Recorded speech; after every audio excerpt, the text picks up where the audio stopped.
Hi, I'm Sophia. I study comparative literature at UCL, and in this video I'll be decoding colour theory and symbolism in Greta Gerwig's beloved adaptation of Louisa May Alcott's classic novel, Little Women.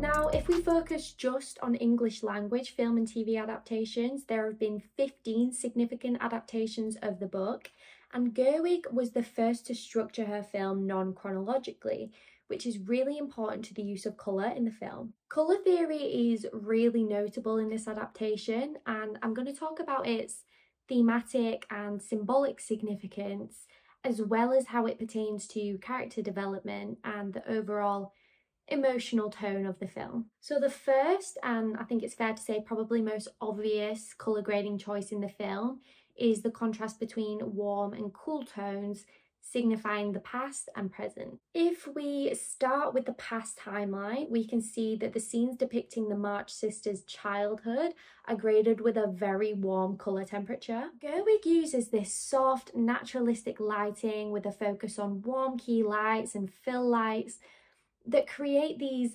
gentle shadows and the impression of a soft, cohesive, and comforting environment. The past colour palette is rich in earth tones, warm yellows, oranges, browns, all enhanced by this increased saturation. And the saturation really brings out the vibrancy of the hues, so it makes the scenes feel somehow more vivid and alive, and it symbolises that vibrancy of the March sisters in their youth. The present, on the other hand, is treated with a cooler colour palette, featuring mainly bluer tones, desaturated colours, which visually reinforce the emotional and temporal distance between the March sisters' idyllic childhoods and their more complex, challenging adult lives. By contrasting the warm, golden tones of the past with the cooler, muted tones of the present, Gerwig visually articulates this longing for innocence and youth and the inevitable passage of time. Moving on to the individual colours of Gerwig's characters. So in an interview with Vogue, costume designer Jacqueline Durand said, "Each girl had a core colour palette that we played with. It wasn't a firm rule, but we wanted it to be repetitive and consistent. Meg's was green and lavender, Beth's was brown and pink, Amy's was light blue, and Jo's was red and indigo." In 2020, Little Women actually won the Oscar for the best costume design, and I think it's really clear to see why. Each character has a specific colour palette, which when placed side by side provide a really poignant visual narrative and exploration of the character dynamics. Starting with Jo. Jo is often associated with shades of red, indigo and brown, and these colours reflect her fiery, passionate nature as well as her strong sense of individuality and independence. Red, I think, also symbolises her defiance against societal norms. She is, of course, the nonconformist of the group and her desire to carve her own path as a writer.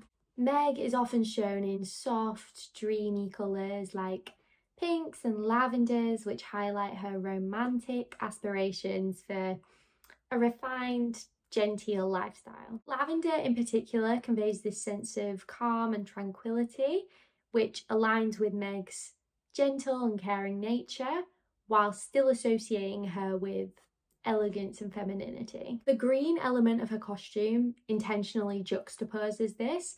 As a colour, it's much more grounded and stable, and together the two colours represent this tension between Meg's blend of practicality and romanticism, and therefore the conflict between her dreams and her reality. Moving on to Beth. Beth is often associated with pinks and browns, associating her with innocence, sweetness, compassion. Whilst the browns evoke her humble nature, warmth, reliability, the pink element of her costume hints at the more vulnerable, delicate aspects of a fragile character. Now, Amy is the character granted the most significant development in Gerwig's interpretation, and Her arc is visually supported by a shift in her colour palette. In her youth, she's often seen in whites and pinks, symbolising her innocence and naivety. As she matures, we see her in richer, more sophisticated colours like blues and deep greens, which reflect her ambition, her growth, and her eventual success as an artist. The cinematography of this film is so beautiful. I could literally talk about it for hours.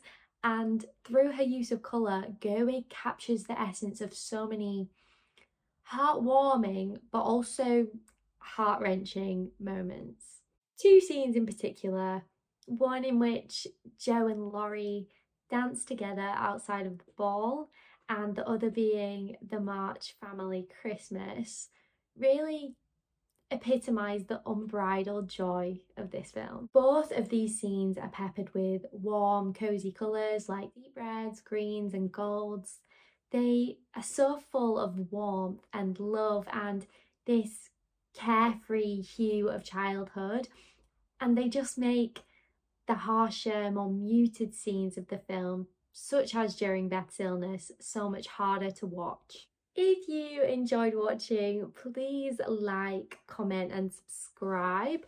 I'll be posting weekly, and next up we'll be discussing Stanley Kubrick's The Shining. Thanks for watching The Vortex.